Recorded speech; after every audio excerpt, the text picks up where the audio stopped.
So this is Jacob Billings. Did you give a little introduction of yourself? I haven't, so He's a neuroscience student, and he also has a lot of diverse interests on campus and a lot of leadership positions. And one of the things that he's involved in is spearheading or helping to spearhead a conference on stereotype and bias and the neural basis of that. So that will be something that will be upcoming in the fall. But this is one of the papers by one of the potential speakers that we'll invite. And we have some people in the room who are also going to be involved in this. And if you want more information about that, please come talk to me.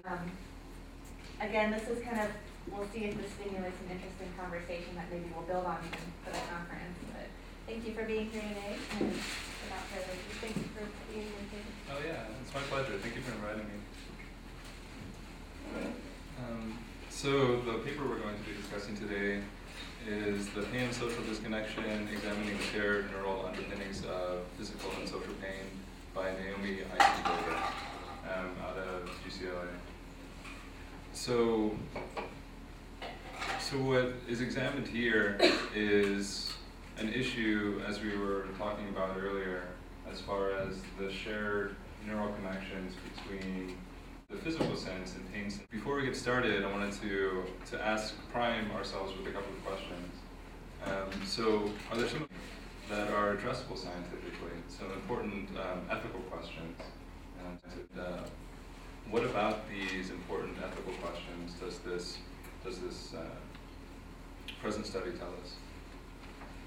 So, beginning from psychological, pain and the social experiments of MRI, the present findings are leaning towards, as we've talked about, that social pain and physical pain are part of the same structure.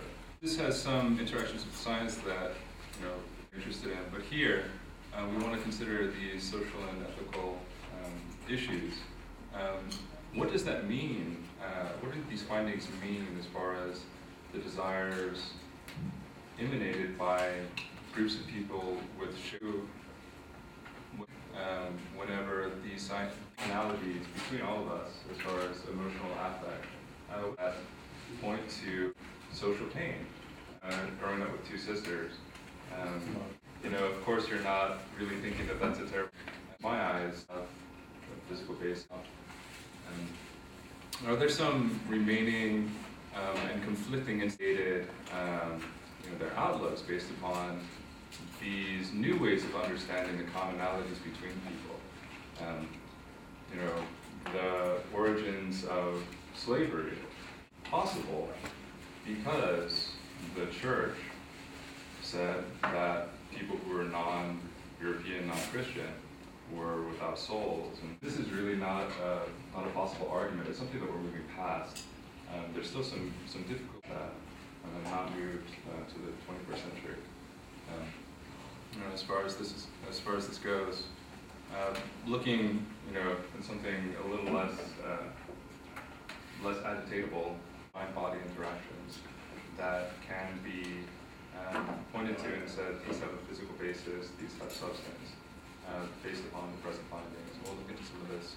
And then some future directions we'll go into.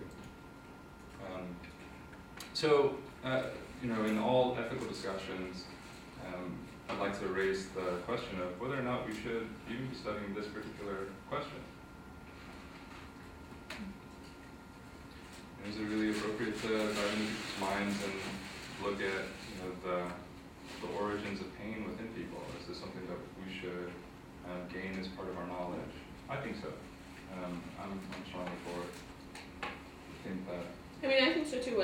I guess I'd be interested in hearing the argument against it. Like, what do we stand to lose by not studying it? So I'm just interested in anyone thinks that it's inappropriate. I had a hard time coming up with an argument against it myself.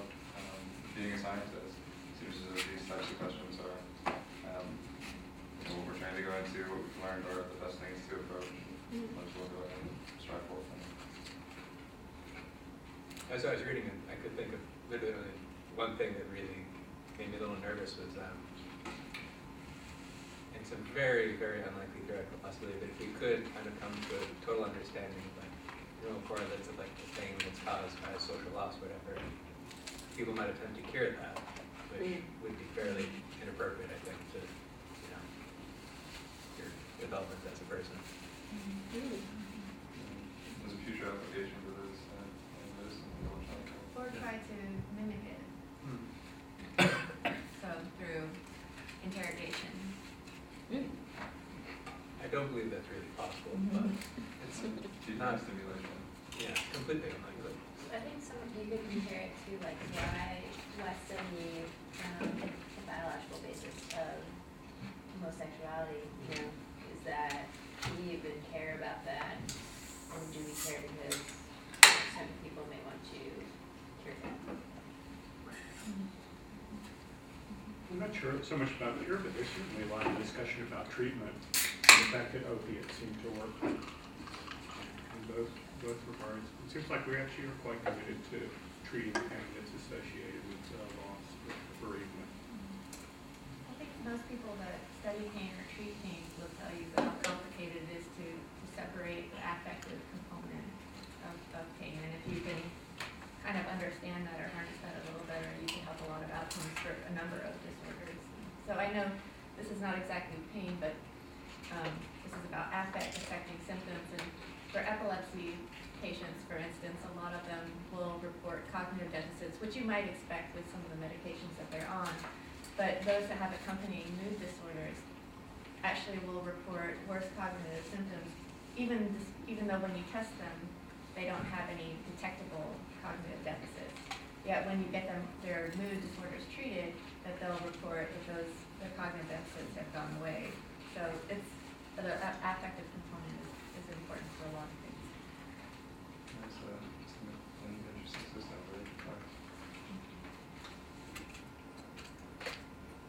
So going into the beginning of this, some of the non-physiological, just to do a brief overview, there are some non-physiological bases for underpinning this connection between pain itself and this social pain, this affective portion of it.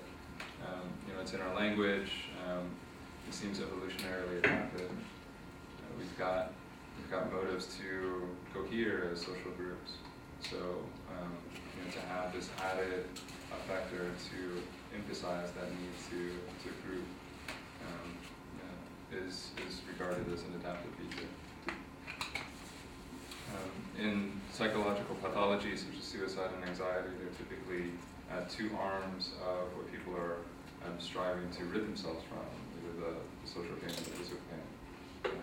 So that's another reason to see these types of synsates as part and parcel of the same biological substrate. So in pain research, a lot of, as was mentioned, a lot of work has gone into separating these two types of modalities between either the physically sensed aspect of pain and the affective part, the part that says, oh my gosh, there's something wrong. So, we'll focus mostly on the dorsal anterior cingulate cortex and somewhat on the anterior insula, since these are the parts that are regarded as affecting social pain in the body sensate. Whereas, these other regions, these sensory areas are mostly involved in the pain sensing, the physical pain sensing themselves.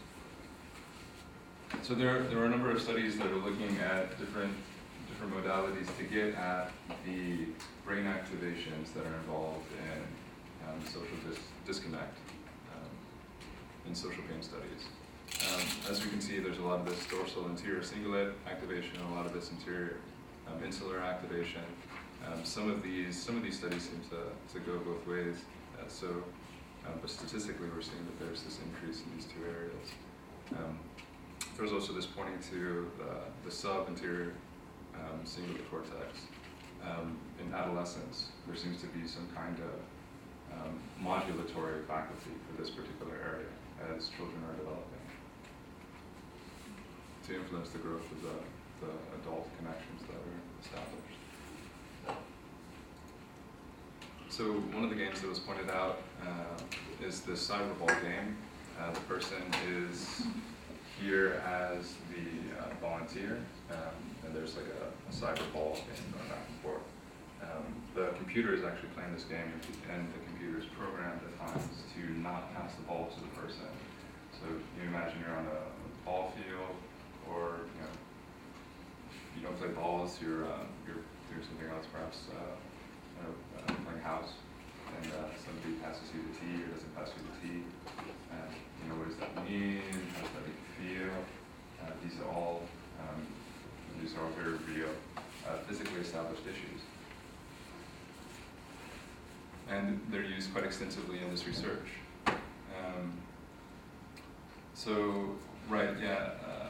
Another plot or another chart of these activations. In this case, this is self-reporting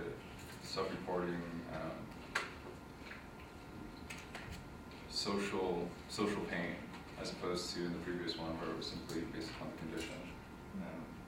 The author makes the argument that in these cases we're actually looking at the affective component of individuals is going to be necessary to use some of these self-reported inventories as opposed to strictly third-party inventories. I was wondering if I could gauge your opinions as far as the appropriateness of using these self-report inventories. I like to steer away from them, but in some cases they seem as though they're quite necessary. What would the alternative be? More studies, more statistical analysis, What? brain networks, establishing conditions, what would you use? Why is the assumption that the brain is more objective brain responses than what I feel? Ultimately, we're talking about social pain. Does it matter if I have social pain if I'm not feeling it? It's really how I feel about it, right?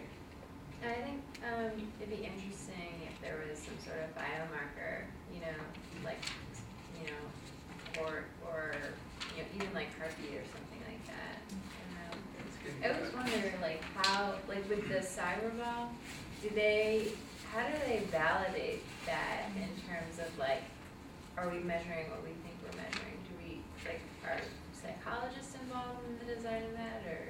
So I suppose one way is the correlation with these other modalities of social stress, and multi-tier studies. I was interested in that too. How does cyberball translate well into is it ecologically valid? Is what people always ask. But then you also ask what's the alternative? Which is what I brought up earlier. I think the thing about brain imaging and court even to some extent. Cortisol is better, or is more perhaps well established, but you still don't really know. The brain, activation pattern and connected to the subjective experience is still pretty tough to predict. It's not so precise enough yet that you would want to, I think that you would want to eliminate the self-report. I don't know if others feel differently about that. It's an interesting point. I've never heard of the cyberball task before, but I'm not a social neuroscientist or someone in psychology. Does someone else speak to that? Anyone heard of that? I know it's kind of a specific thing. I've heard of it before, and I also feel like it's a little bit mild to include it in a whole paper about social pain. It's I don't know how excluded I would feel if on a computer game I stopped being interacted with. It's actually a pretty robust response. People really get worked up about it. Really? You wouldn't think so, right? The little video icon isn't throwing me the ball anymore, but they really get worked up about it, and they report high levels of social distress, including increased heart rate, etc.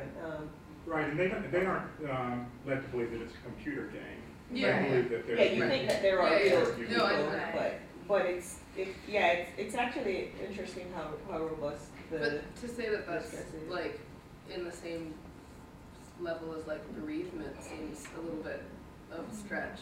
I don't know. Certainly, I don't know that most people put it in the same category. I think that it is established as social exclusion or isolation, which is slightly different from social loss, right? So being excluded is something that, in terms of evolutionary adaptations and that kind of thing, it's useful for you to feel a little bit left out if you are being left out, right? Because But it's a pretty robust sort of. But in that case, you know, if it's in line with what you're saying, then it kind of sounds like you have to still ask the person if they were, you really need to rely on that. Right. Because if you're like, I actually hate sports and I'm kind of glad to say, which is kind of what I thought in a little bit of bad memories of dodgeball or something. But, you know, I thought, well, maybe that's not so. So I thought that point, having a subjective measure that was spoken or written is probably important. Yeah, I think the subjective measure is important as well, and it seems kind of, I think it's kind of a shame that more and more in research, people are kind of devaluing subjective measurements at all because of all of that, and we know, like, obviously they're subject to different environmental and social influences, but I think that in a lot of ways it's a really good validation of, if I don't say that I'm experiencing any social distress, what does it really mean? Mm-hmm.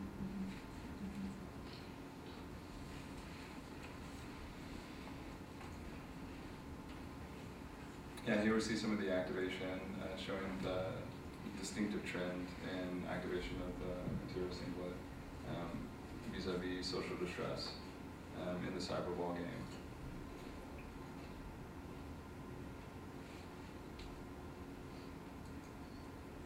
Yeah, it says self-reported distress. So we do see a rather robust trend. So I thought this was really great.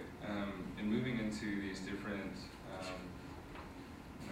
mind-body connectivities, the inclusion of chemical pathways, of illnesses of the immune system into issues relating to a person's affect. There's a large body of work, both at this university and elsewhere, looking into the connectivity between a person's mental state and their physical state, specifically here regarding the immune system and the activation of chemokines, cytokines, acids, and so on and so forth. And we're seeing that here too, where in which physical pain is increased. They're seen to increase when after a person fails on a test or has early social trauma, or in one of these cyberball games where a person is visually excluded and then like pinprick or something like that. But pinprick is even worse. So we see that these activations compound based upon the shared stimuli, and those shared stimuli are here regarded as being instantiated in the same brain structures. Perhaps this is a great time to remark upon that, whether or not these studies support this notion that there's this shared system for accessing these two distinctive types of pain. There's at least some evidence of even outside of neuroscience studies, right? So there's these studies, we give people Tylenol, and they show less social exclusion activity types of football games or whatever. And the Tylenol says, it's thought to act on the part on insulin, so it's part of the explanation. If they already share network, then Tylenol should actually decrease pain in response to social inclusion and social exclusion. Yeah, they mentioned that study here, right? I wondered if and I'm sure this has been done, but like if the inverse was true, like if you did some sort of maternal separation, like in rodents, or like caused some sort of early trauma, and then did like something like a von Frey test where you have like basically hairs of varying, it's a way to assess, it's typically used to assess like pain meds, but like if you could do that in stressed and non-stressed animals and see how sensitive they are to touch. And maybe one thing we need to be careful of too is just because there's some overlapping area, because the insula is activating both, doesn't mean they're the same thing, right? You can have a lot of overlap and still be very different, right? But I think there's clear evidence that there is some things that are shared, but that alone doesn't, maybe. I feel like what you actually, I don't know if consciously or non-consciously kind of spoke to also, like stress, I feel like is kind of like is stress is mediating all of this. I mean, you experience stress when you feel social exclusion, you experience stress when you feel physical distress, and we know that stress contributes to a host of physical problems as well as affects mental state.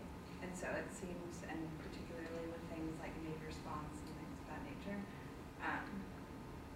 so it doesn't seem like I do think it's not only regarding, yes, these it's kind of like this idea of like grounded cognition and things like that as well, but it also just kind of seems like we're talking about things that a different field is talking about as well, but just with different terms. There's all the time that disconnect between the disciplines that work, I mean, even housed in different buildings and so on and so forth. But regarding this homeostatic thing, the predominance of the studies seem to indicate that this particular region is suited for just that, identifying shifts from homeostasis and engaging the body, the mind towards rectifying that shift and reestablishing the homeostasis, whether it's physical pain, social pain, or any other kind of disjoint in what is expected and what is the reality. Yeah. Oh, well, I think also the insula has been implicated a lot in studies of interoception, and I think that applies to both physical as well as emotional states. So interoceptive, just being able to tell what your feelings are as well as your physiological state, and actually like correlations between like heartbeat detection tests and as well as being able to report different subjective feelings of states. With the suggestion maybe the pain doesn't decrease, but we're just unable to report. Well, just the being able to report that you're feeling pain and introspecting in either regard. You have to forgive me, I can't remember. I read this paper sometime before, so I don't know. Did they mention the study about hand holding, and they applied an electrical shock while they imaged folks, brain imaging, and then also got their subjective responses in terms of how much discomfort you felt for this little electrical shock at your ankle if you were in a committed, supported relationship and that person was holding your hand.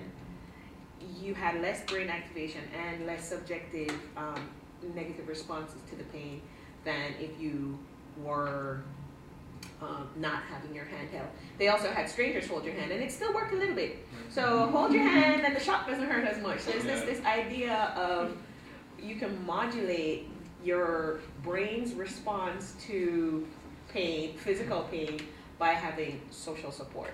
I mean, and this is kind of something we know intuitively. If we talk about human spirit, and at my grandmother's funeral, my brother jumped up and held my mother's hand when she was kind of, struggling to get some words out. He's not a neuroscientist, but he kind of figured out, right? Oh, look, mom's upset. Let me hold her hand. Right. So it's something we've been doing for a while in terms of modulating social pain with social support, but looks like it works for physical pain too. So there's some overlap in the systems that allows one to kind of, modulate the other. Yeah. I think that's just a fascinating thing in reading this paper and trying to say, well, how do we translate this into, I'm a physician, how do we translate this into, clinical care of patients? And what we're trying to do is promote wellness in people. We talk about let's not just try to treat sick people, let's try to promote wellness. And one of the things that we've changed in hospital routines is when we talk about vital signs, that used to be pulse, blood pressure, respirations, temperature, and now we include pain, physical pain, as the fifth vital sign. And so nurses, when they go around, have to record pain on a scale of 1 to 10, every time they make rounds. But we don't record social pain. We record physical pain. And so this brought to mind, how could we transform clinical medicine such that we take into account that social pain is a big part of human sickness, and if we're going to try to promote wellness, we have to measure the social pain as well as the physical pain. And it took, 20 years to get us to record pain in patients. So I think this is going to take a lot longer to record social pain. But studies like this help to convince, particularly physicians who are more geared to, well, if they can't see it, it doesn't exist, to show them that there is a neural mechanism in the brain, we can show it, we can show you a scan, and it's real. And I think that a paper like this will go a long way to help us to look into that and record social pain as a very important component of wellness. Just to the hand-holding study, which I love the idea of that, but I'm wondering whether it has some component of distraction as well, because there's a couple of different things that you can do to mediate pain, including cause other pain, right? So you can mediate pain with other forms of pain. So I think it would be better to hold hands, but I wonder how much of that is really just distracting your attention. Right. So what's interesting is that if you hold your partner's hand, it's better than if you hold a stranger's hand. So some distraction, but then there's also that emotional component to it, right? Like it makes a difference whose hand I'm holding, but any hand will do in a bind. That's fair. I imagine they could get a similar effect if they just said, in your mind, imagine the face of like your loved one. Right. Or imagine the face of Joe, the research doctor. And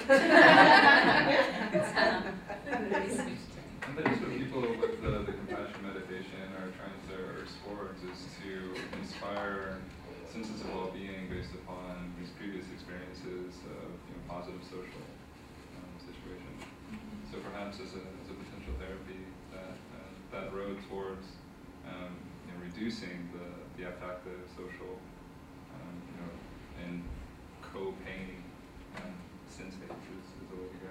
I wonder, with regard to what you said, how challenging it would be to get patients to self-report those as distinct entities, because it, culturally, I think there is still a little more stigma associated with something that might be seen as, oh, this is like some sort of weakness, I have a personal character flaw, and I have this social pain. And also in other countries, this is interesting for me, thinking about other countries. So for example, in Japan, when I was living there, a lot of people were getting prescribed medication for depression. But when you asked them about what their depression was, it was all somatic symptoms. So you would go and, oh, I'm having stomach pains, I'm having kind of myriad, like this cluster of different kinds of pain. Oh, you must be depressed. Here's an antidepressant. So that was the way they reported and recognized their depression. So something like this also could maybe complement or help illuminate different ways of discussing. I think we prescribe a lot of medications, dangerous medications that have a lot of side effects for social pain, because we don't take the time to realize that the basis of this is really social pain. And now that we have the electronic medical record where we're just checking boxes instead of writing a narrative about the patient, it's getting even worse, because we don't bother to know what is going on in that patient's life. And oftentimes that is what's causing the distress, not, the things that we measure biochemically or not, that type of thing. So we're kind of headed in the wrong direction that way, I think. I'm a big proponent of, the medical record is at this point causing some harm that we have yet to identify and stop. Let's figure out the differences between cause and effect. Is it the social stress that's the cause, or Powerful point. They did mention some of these animal models in the article that they talked about before, so perhaps as an initial stage before moving to a clinical trial to test out whether or not integrating people with this added item will have this effect to separate out and diverge these paths as people are going through the model. They've done some studies with these lesion studies and various and sundry other, let's begin upon a trial to gain more grounding in it. And that's actually one of the main issues. This was brought up before as well, is to synthesize these divergent or these disparate arms of this mind-body connecting. We're doing here a lot as far as the immunological side of it, and not going so much into the connection between pain and social pain, further upstream in the system. So there's that next groundwork that needs to be tread to also delineate the different types of insults and how those differ within the brain, how those differ within the rest of the body system. One thing that occurred to me about this is that I know it's been sent some, I think Julie and I have talked a little bit about this, but studies where people claim, actually the popular press, summaries of studies where people claim that, oh, my child is a victim of bullying or something like that, and now, they have thinner, cortical thickness is reduced or something. There's some kind of brain structural change. And the implications of that, I think, could be that instead of, there are legal implications to that because that could change to something like physical battery. Now, now you're not just like mental stress, you're also on top of that could charge for physical battery from teachers, from colleagues, from different things. So that was something that occurred to me would be another non-medical application. Belligerence itself is defined as, being either verbal or physical. So there's that element of moving towards this co-opted sense of negatively affecting somebody, and perhaps we are already moving towards that, where we're modulating our language such that it doesn't impart negative senses on other people.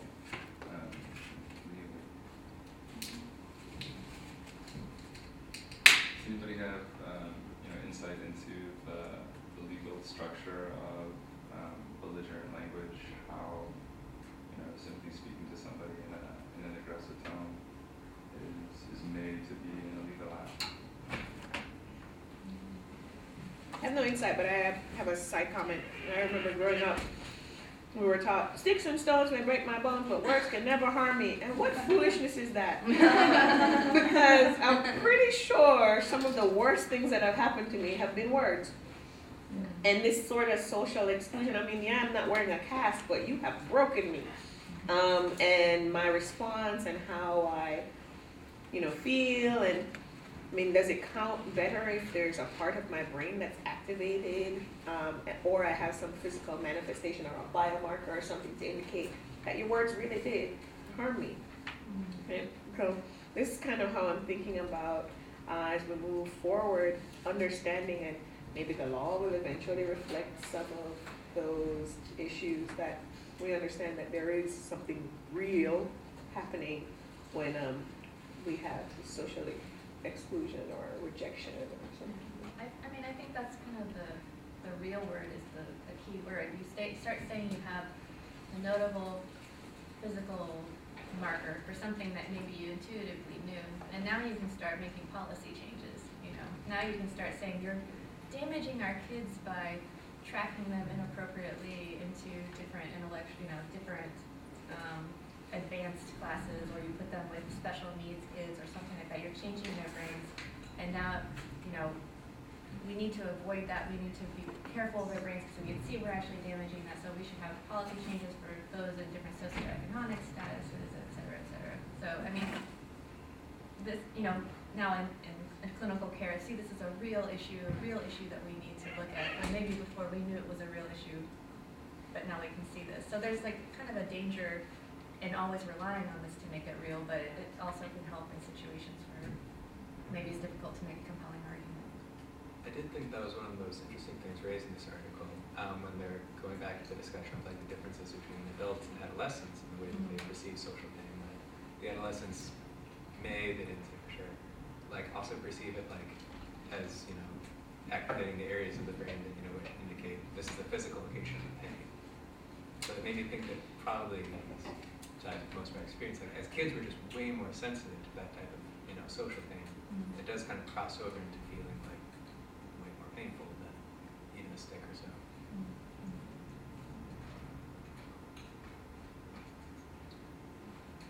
So this gets into some of these other models that are paralleling these psychosocial somatic connections.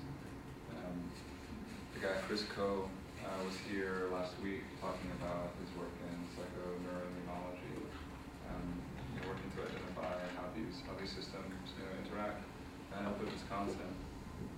And so, from a person's origins onto their latter years, this arc of issues can impinge upon a person in order to modulate and modify the immune state of an individual and the primed sense of activation, including these psychopathologies, life stresses, real or perceived, and so on and so forth. So yeah, as we move forward to identify how our lives are not just the physical states of the things around us, but also the social states of what's occurring in our social sphere, to thread these varying pathways and thread them also into our policies. It's absolutely the way to go, and we must, if we know these things to be true, use them and use them effectively. So here, this is some of the work that's being stated. Becomes hyper-primed, ends up sending signals back into the brain, which are relayed as depression, which end up causing the state of the body to collapse into predicted mood that's primed to repel and repulse external insults and keep the body in a state of insulated. Keep the body in an insulated state so as to repair, hopefully.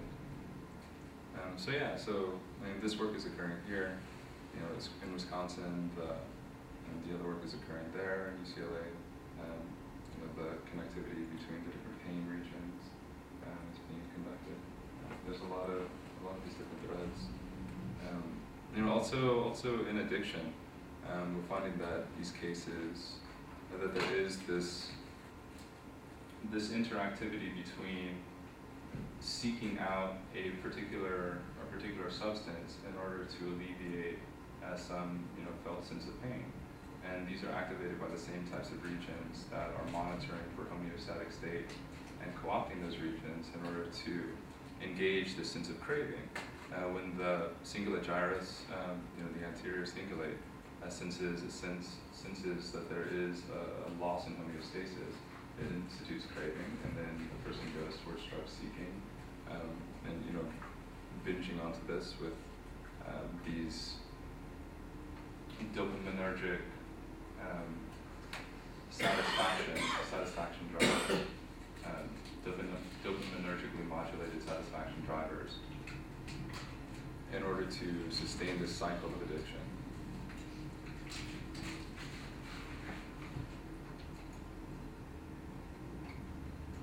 So we'd already gone into some of these ethical considerations, and perhaps now it'd be good to focus on what types of changes we think are appropriate now that we see some of these new findings. Of course, we have intuitions as far as how our social interactions affect people, but seeing that there is this similar region involved in instituting the body's response to social and physical pain. How does that change how we go about our lives and what we think we should do on a day-to-day?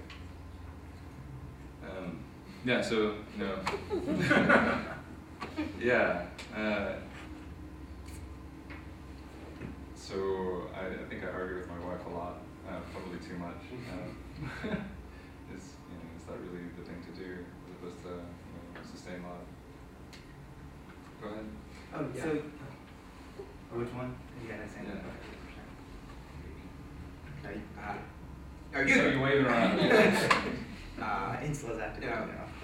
One thing I was wondering, humor, I think, can be very therapeutic. And when I was growing up, I was a total klutz.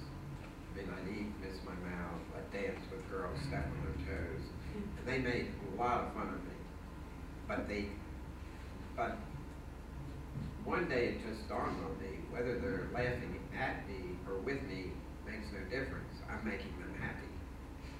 So once I was in that frame, I actually ended up getting into comedy. I'm a physician, but I got into comedy, and I took a lot of the situations that were the most frustrating, where you'd be sensitive, and turned them into humor.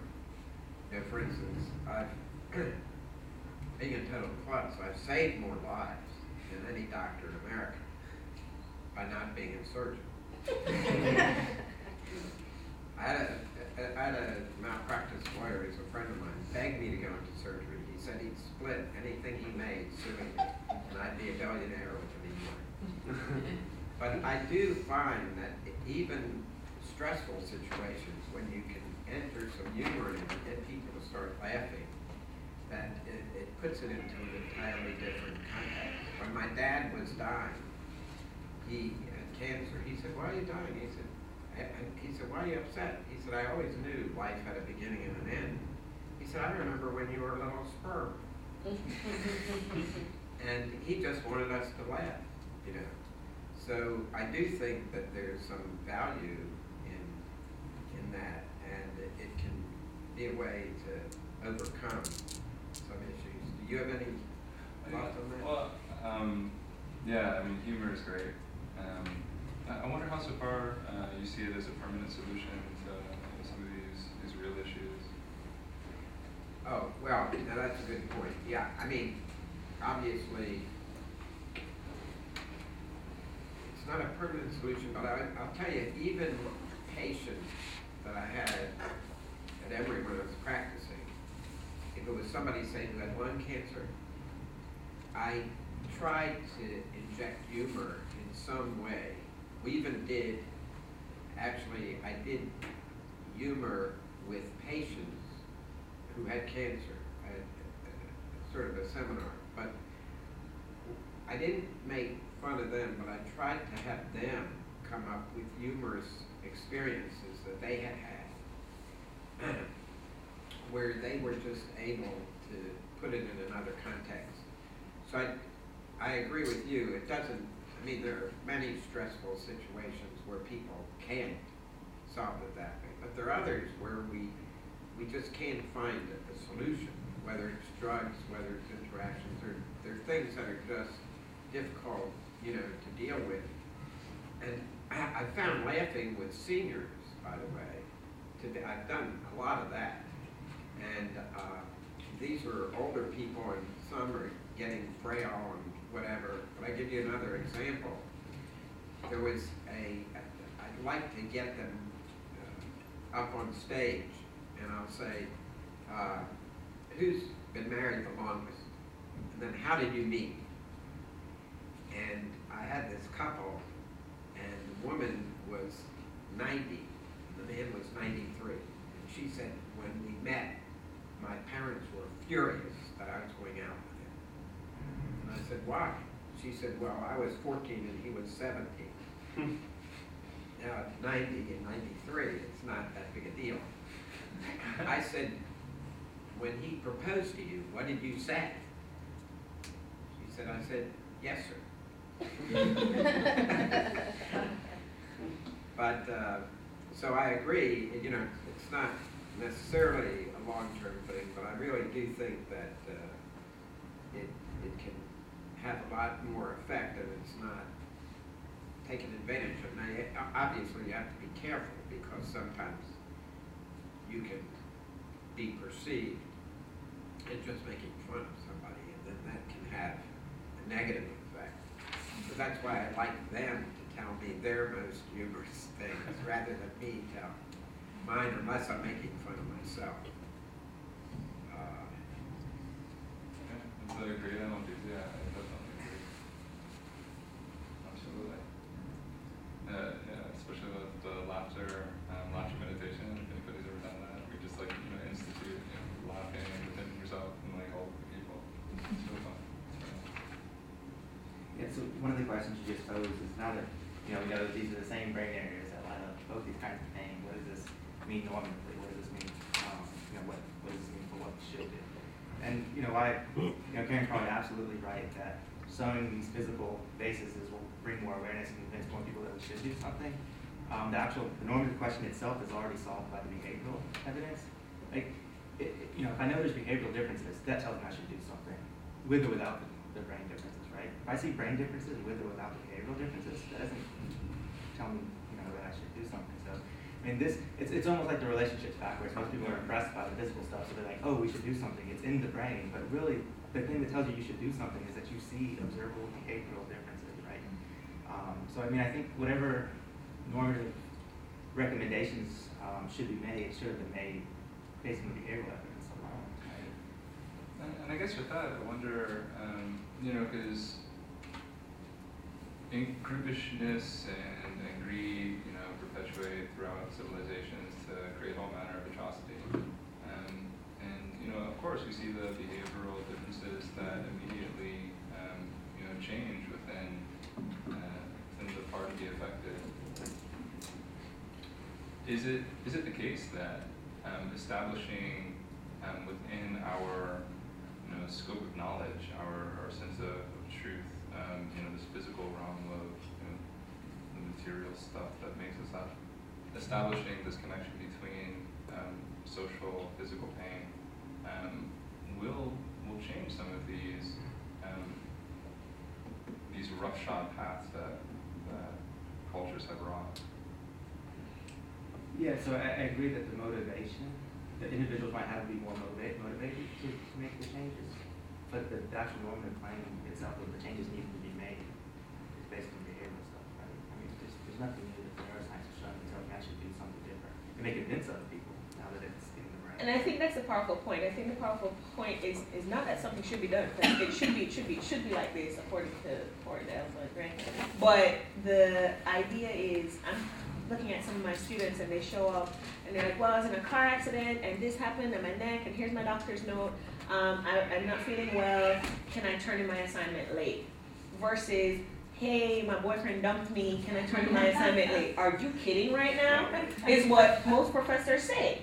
I try to be the, well, okay, life happens, what do you need? Another few hours, right? But like, my back hurts, prof, works better than I got dumped, which, if there's a brain scan that shows hella activation when boyfriend dumps me, then is there more likelihood that there will be some kind of, Yeah, unfortunately, yes. Unfortunately, right? Right. So couldn't you have some kind of teacher training program? I mean, there are cheaper ways. You know what I mean? Like, again, just to piggyback, and that's the same point that we had with the socioeconomic status, that it is strongly motivational, but there are other motivating mechanisms that you can use to shame people into doing the obviously right thing. I mean, one hope might be that, I actually very much agree with the idea that, the behavior is real. So you see it, it's happening, but, there is this different motivational thing. But I wonder if it might work so that you see enough of this connection, we see enough times that yes, this behavior correlates with this, that now we don't have to always do the brain scan to substantiate that the behavior is enough, and we can revisit that as an analysis of behavior as a discipline, and with a new regard. And if the fMRI creates a kind of ladder for maybe some of the harder sciences to come back to recognizing these phenomena as real, then that's still worthwhile, I think. It's just other disciplines might already rely on them. I think it's interesting because a lot of this is predicated on what constitutes a reality of this. This is a contingent finding. It could have been possible that there would have been no overlap. Would that change our thinking about the treatment of social pain? Well, not in terms of maybe mechanism, but whether it deserved treatment or not. I wouldn't think so. And there's the other possibility, and that is that the experience of social pain was rooted in just other neural systems, and there was no overlap. So the issue here really has to do with the fact that there's a coincidence with regard to experiencing physical pain.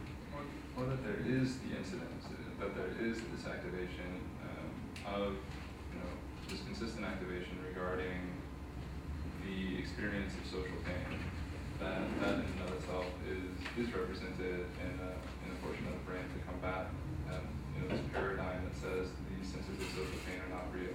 No, but I guess what I'm trying to say is that this finding could have found that the neural areas were activated independently for social pain, but they just did not overlap for physical pain. I mean, the specific finding here has to do with not with the reality of social pain, but with the fact that it overlaps physical pain.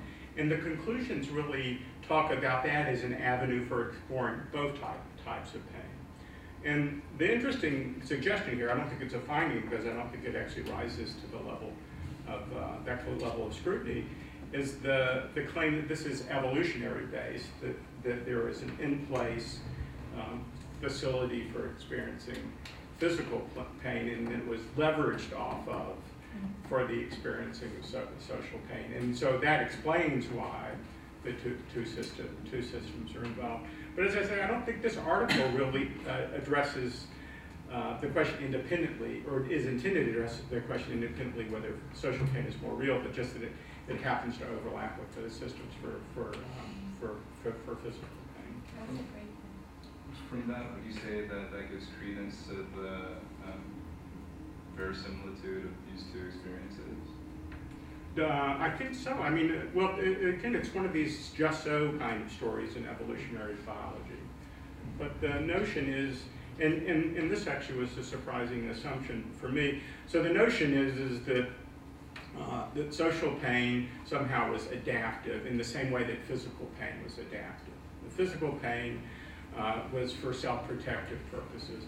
And the implication here is that social pain is also for self-protective purposes, because the experience of loss or rejection actually makes one more, it indicates a situation is arising that makes one more vulnerable in the world. And so the argument that they're making is that the evolutionary appearance of social pain was a sort of a utilitarian borrowing of a subsystem that already existed for purposes of protection in the world. And I'm not sure that I'm convinced by that, but that seems to be one of the things that's going on here. So it's not just a coincidental overlap, it's an evolutionarily based one. Well, that's a great point to food for thought, but we'll need to close now. Thank you very much, Jacob. And